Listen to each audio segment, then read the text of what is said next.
মহাভারতের যুদ্ধ শেষ হয়েছে হাজার হাজার বছর আগে, কিন্তু এক প্রশ্ন আজও রহস্যময়। অশ্বত্থামা কি সত্যি আজও বেঁচে আছেন? কে ছিলেন অশ্বত্থামা?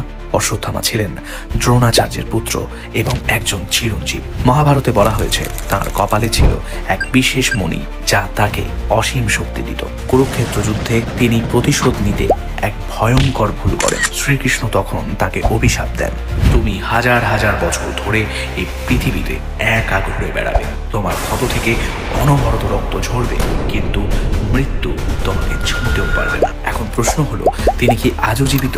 মধ্যপ্রদেশের কিছু মানুষ দাবি করেন তারা 8 ফুট লম্বা এক ব্যক্তিকে দেখেছেন যার কপালে চিরস্থায়ী ক্ষত আছে। উজ্জয়িনীর মহাকাল মন্দিরে এক অজ্ঞাত সন্ন্যাসী নাকি হাজার বছর ধরে আসছেন। গিরনার পাহাড়ে বহু সাধু দাবি করেন তারা এমন এক ব্যক্তির দেখা পেয়েছেন যিনি হাজার বছর পুরনো কথা বলেন। আপনার কি মনে হয়, অশ্বত্থামা কি সত্যিই আজও জীবিত? কমেন্ট করে জানান আপনার মতামত। ভিডিওটি ভালো লাগলে লাইক, শেয়ার ও চ্যানেলটি সাবস্ক্রাইব করুন।